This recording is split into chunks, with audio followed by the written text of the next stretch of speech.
बेळगाव कावल समिती सफाई कर्मचारी संघटनेकडनं कर्नाटक सरकारला आमच्या संघटनेमार्फत आम्ही विनंती करतो की आमचे राज्याध्यक्ष सन्माननीय श्री के नारायण यांनी मैसूरचे माजी महापौर यांना समस्त कर्नाटकच्या पौरकर्मीच्या संघटनेकडनं त्यांना MLC करावा अशी आमची सन्माननीय श्री मुख्यमंत्र्यांना आग्रहाची विनंती आहे.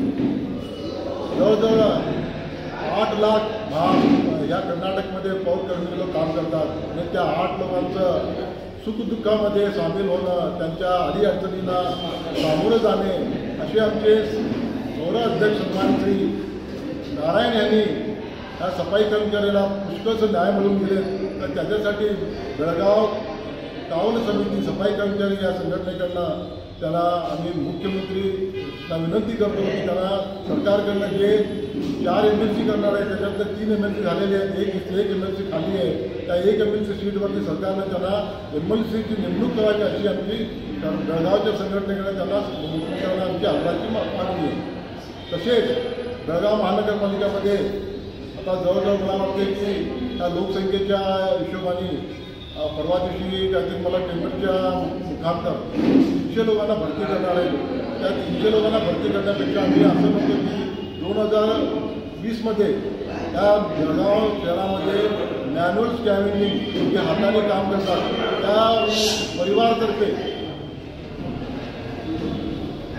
त्या परिवारांचा इकडे एक सर्वे झालेला आहे. त्या सर्वेमध्ये 396 परिवार त्याच्यामध्ये नोंद झालेले आहेत.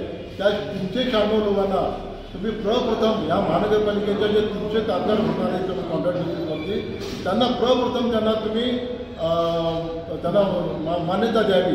त्यांच्या जे ते 396 जे अवलंबित आहेत त्या अनएम्प्लॉईड मुलांना प्रथम त्यांना नोकरी द्यावं. त्याच्यानंतर सरकारनं जे दुसऱ्या लोकांना जे देणार आहेत म्हणजे काम देणार आहेत त्याच्याबद्दल आमचं काही तक्रार नाही. परंतु आमची एक आग्रहाची मागणी आहे की 396मधनं जे आमचे पौरकर्मी सर्वे झाले त्या 82 लोकांना आणि 82 लोकांचं महानगरपालिकेच्या कमिशनरकडनं आणि डेप्युटी कमिशनर सन्मान श्री साहेबांच्याकडे आम्ही एक लिस्ट दिलेली आहे.